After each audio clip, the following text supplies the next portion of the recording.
In 1920, a group of Fort Wayne African American leaders realized that a growing number of their peers were migrating north to escape the Jim Crow South for better economic and social opportunities. These new immigrants would need help to cope with their assimilation into Northeast Indiana, from acquiring homes, attaining jobs, to entering academic institutions. And this realization was the impetus behind the creation of the Fort Wayne Community Association. The present-day Fort Wayne Urban League continues this work to enable urban residents and others to close education and economic gaps. And on today's Primetime, we'll learn more about the ways Fort Wayne Urban League carries out its mission to empower African Americans and others to thrive in our region. Good evening, I'm Bruce Haines, and with us today is Fort Wayne Urban League President and CEO Aisha Arrington, and we invite you to join our conversation. Just call the number that you see on the screen.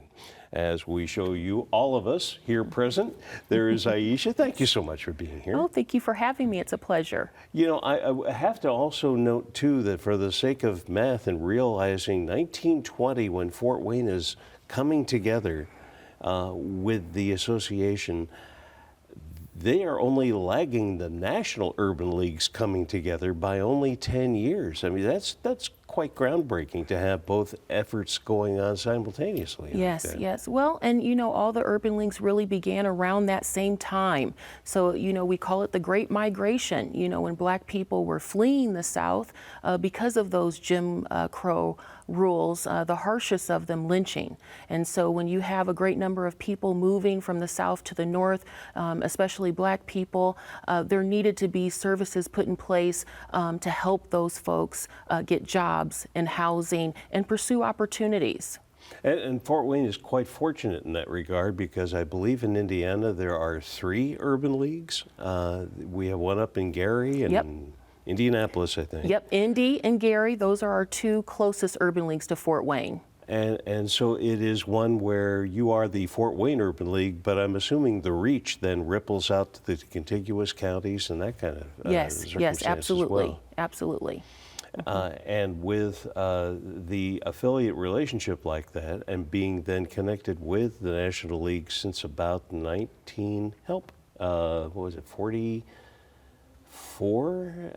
You're on your 75th anniversary, so we'll have to do the math backwards to get to that part. But it's all an amazing story to tell, and a very unique service as well, to be able to see now that your service expansion is underserved populations. It's all persons, quite frankly. And how did that evolution occur? It started out, it seems, with African American focus, and now we have a whole host of persons who are coming to town with the same common concerns. Well, I mean, I think it's important to note that the Fort Wayne Urban League, most of our services are directed towards Black and brown people in our community. But in our mission statement, we say that we serve Black people and others. And so that means we don't exclude anyone from our programming. But the purpose is to really to close some of those disparities, the gaps that still exist in our community when it comes to Black people.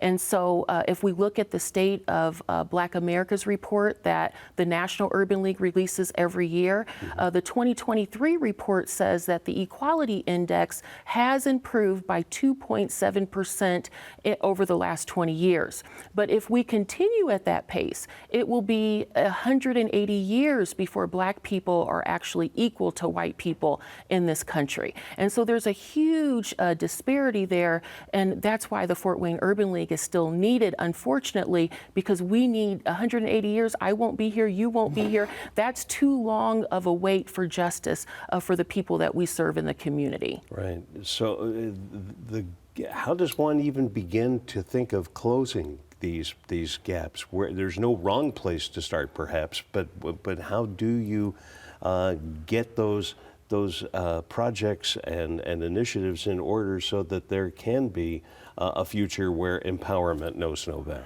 Well, you know what? To be an affiliate of the National Urban League, we have a perfect blueprint of what that advocacy should look like. It's advocacy that has gone on in this community for 104 years, and so all we're doing is continuing many of those initiatives. One of them is education.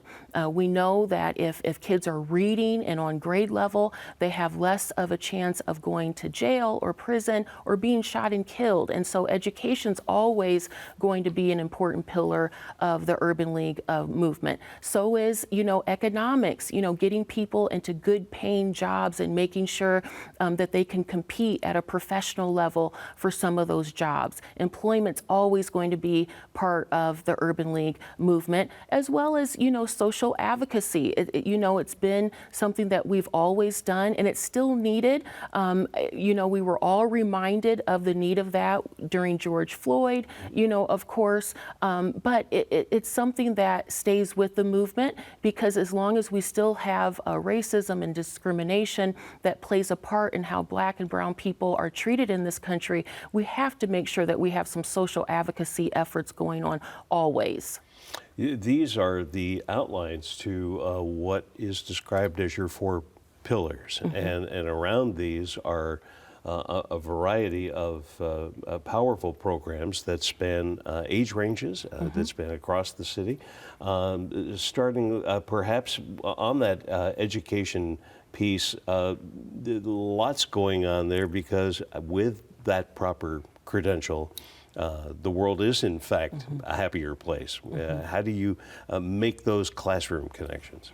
Well, the program that we have at the Fort Wayne Urban League is really a one-on-one tutoring program. And what research really says is that after-school programming alone isn't going to get our kids on grade level. And so it's really intentional of meeting that child where they are, sitting with them face-to-face, and working on some of those things that they need to work on, whether it be reading or math or science, but giving them a foundation that they can grow from. So, tutoring, that one-on-one tutoring program is something that's very important with our programming. And then this summer, we're having a Justice Forward STEAM camp for our kids, and I'm really looking forward to that. That kicks off July 8th.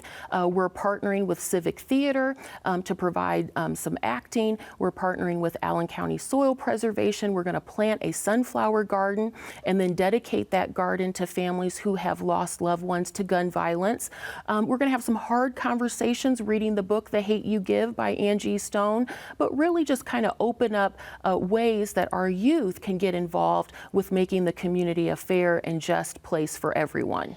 And this is STEAM, this is STEM education with the arts added in. Absolutely. And clearly a very complementary experience to what had often been STEM camps that the League would offer. Absolutely. And also thinking in a future forward way, when you're talking about mentoring and one-on-one, there are also entrepreneurship programs and apprenticeship job programs through the work you do. Talk about those.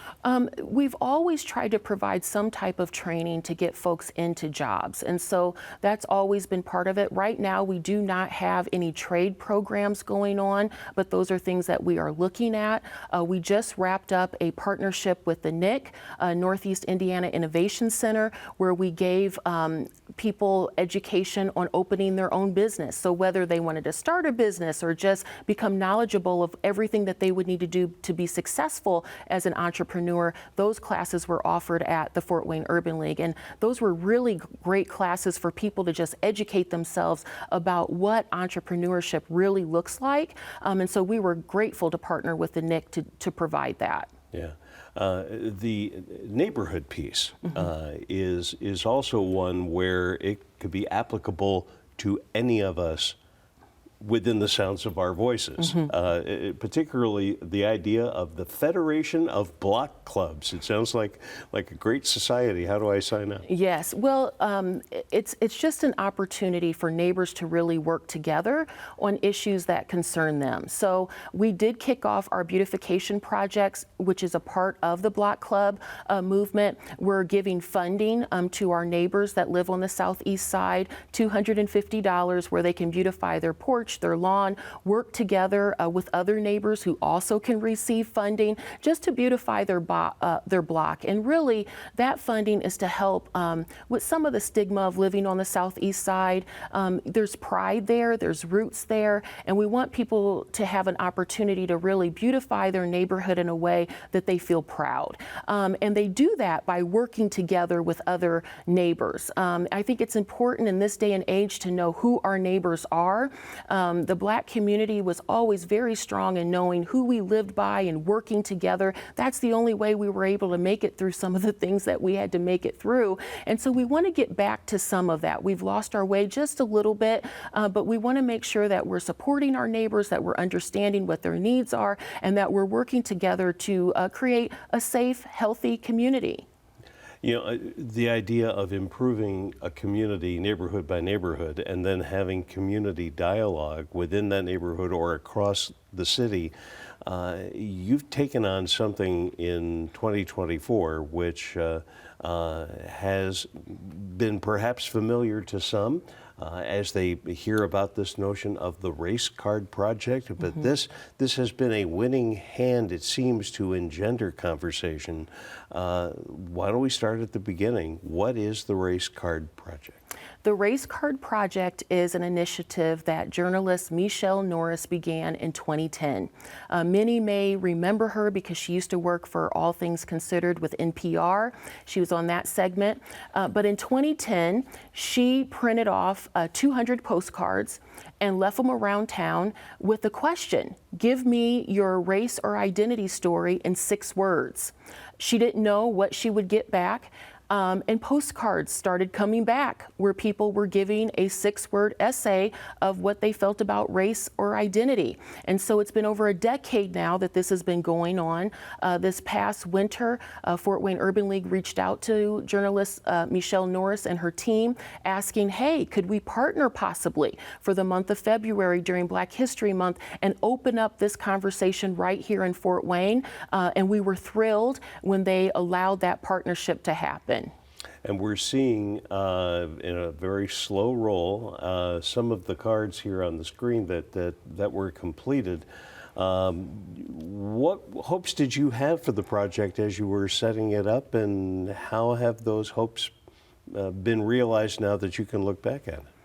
You know, I really just wanted to open up honest dialogue. And sometimes it can be difficult to have difficult conversations face to face, but I felt that maybe people would feel more comfortable giving their story or providing their story in a written format. Right? And so I really didn't know what to expect. I did read Michelle Norris's new book, Our Hidden Conversations, that just came out in January. That book had a lot of 6-word essays on it. On her website, you can read some of the submissions that she's received over the decade. So my mind was just wide open with what will Fort Wayne say? What will our residents say about race and identity? And I have to tell you, it was a learning experience. It really was.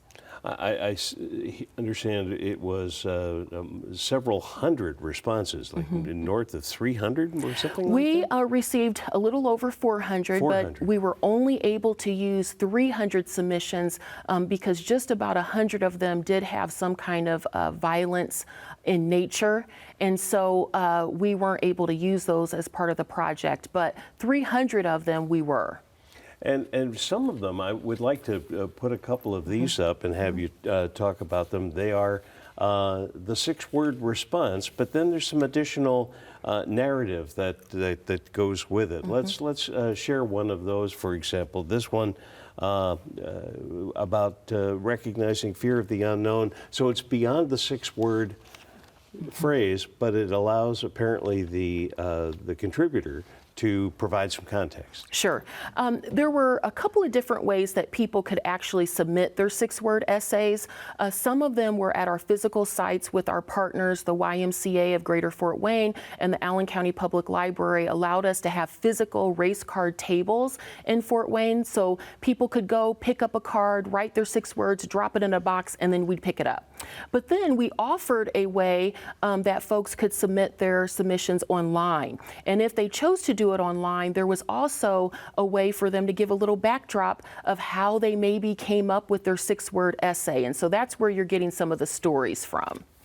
And as we're going through with those, we can share a couple more as the opportunity presents itself, because say starting with storyline 13, if you would like to go there, being able to bring that forward, because you have folks who are able to, I guess, really build on what they're saying, and I'm guessing this goes to this question. Have these cards engendered the kinds of conversations you wanted to have? Some of them, yes. I mean, obviously the violent ones were not easy to read. For this day and age, for people to be using words like lynching or rape, or using guns to threaten, that wasn't easy to read. Myself personally, I almost took down my personal social media pages because there were people and attacks coming with some of those violent messages. I ended up not doing that, but there were some hard nights I was telling myself, don't read the comments, which we're always told, but those were very hurtful. But there were other 6-word essays that obviously lended an idea of hope. An idea of moving forward, an idea of working together. And so all of those were, inspirational in context. And I think really the most important thing that I learned maybe from the Race Card Project is that people do want to be liked, they want to be loved, they want to be cared for, but most importantly, most people want to be understood. And so what the Race Card Project allowed is for someone to be vulnerable and share their personal story about what race and identity meant to them.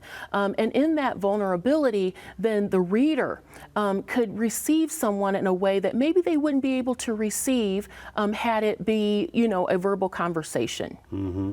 Yeah, and having the chance to be able to express something that is often seen as either hidden bias or unconscious bias, and being able to do a little self-inventory and put it into a 6-word phrase and be able to carry it forward can be very powerful as an expression.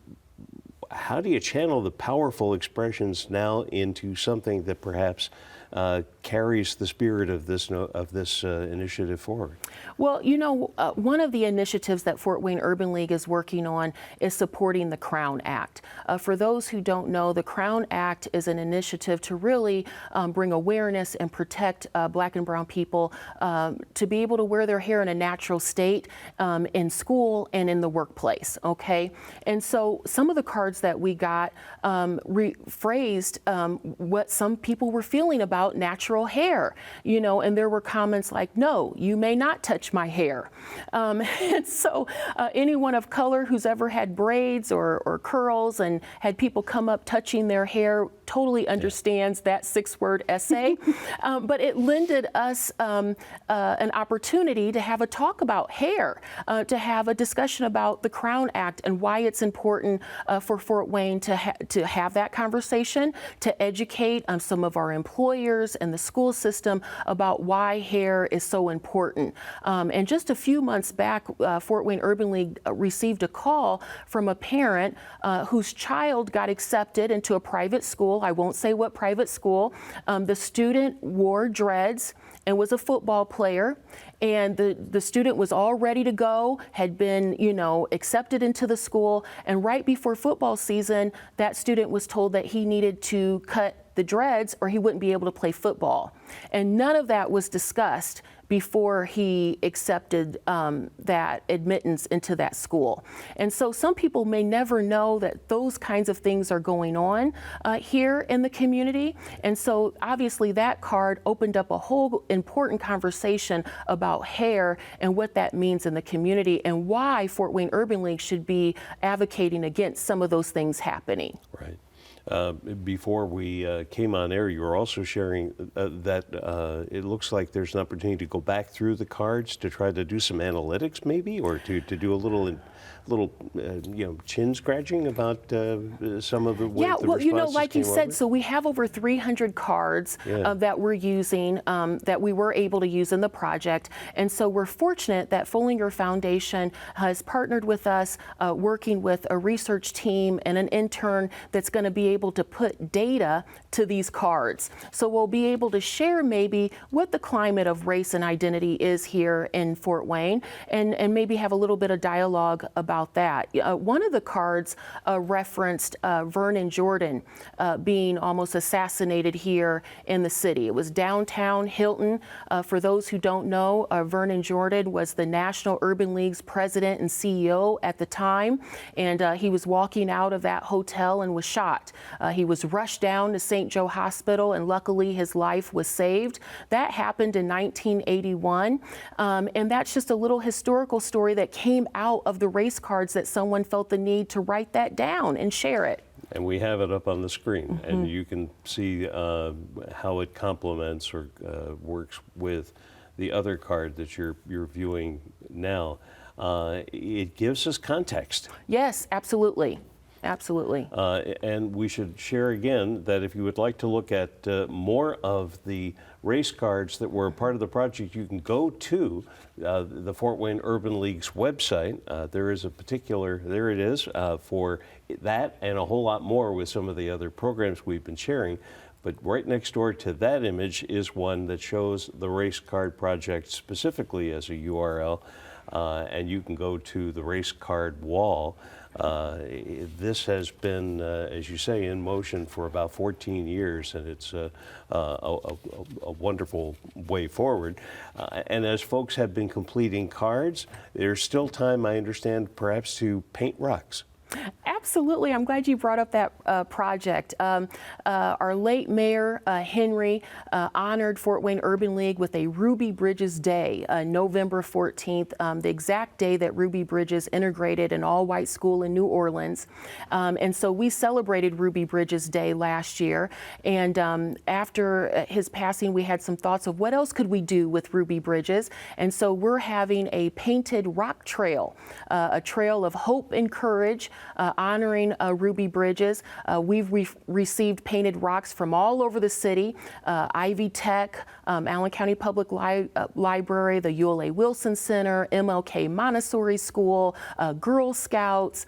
So many have partnered with us and painted rocks, and they've been dropping them off at the Fort Wayne Urban League, and we're going to make a trail around the campus. Fun. It really did, yes. There are a couple of images I recall seeing with, I think there's one the Journal Gazette shared in a story on the project with Winnie the Pooh. Yes, you know, I mean, yes. But sometimes you're looking for inspiration and such. These are the ways we can find it, and so there's still a chance if you have the weekend. Yes. You grab your acrylics and see where things want to go when things carry forward. And as that happens, we have a family of people who live in Northeast Indiana. We have families within the city of Fort Wayne. We have within the family conversations that need to happen. I saw a reference to quarterly happy family engagement activities and other aspects for helping to hold families together. Spend a moment on that. I think that's just a core for any type of program is you're working with people. And people have stories, and people need ways to connect. And so family engagement opportunities are just ways for families to come together and work with one another. It's also a way for Fort Wayne Urban League to tell a different story.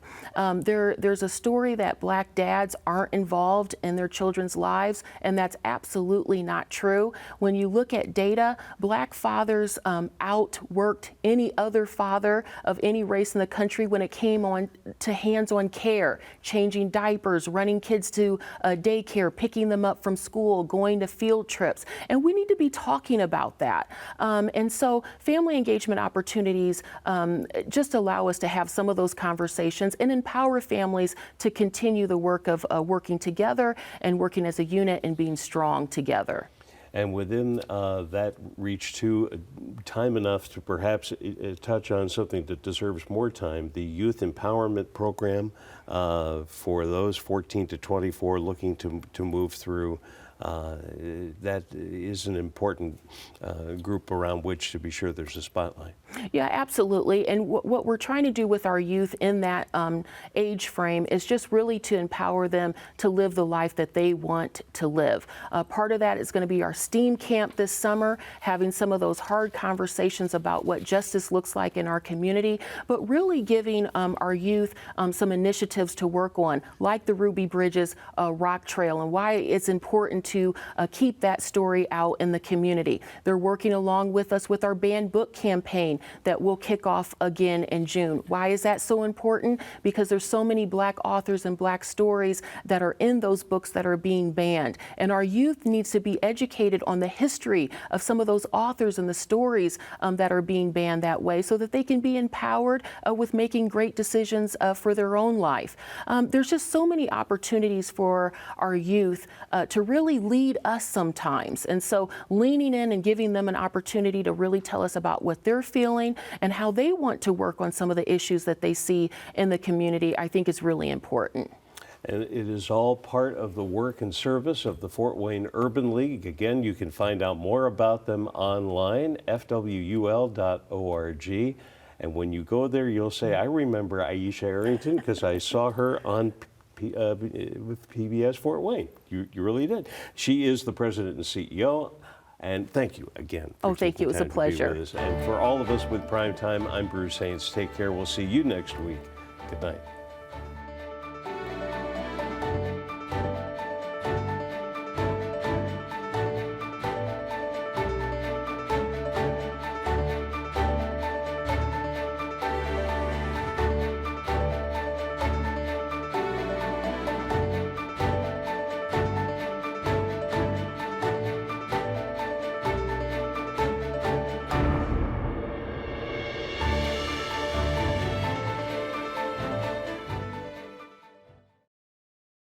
The preceding program on PBS Fort Wayne was made possible in part by At Purdue University, Fort Wayne, we know what it takes to get where we're going. It takes a first step. It takes every step after. It takes a mastodon.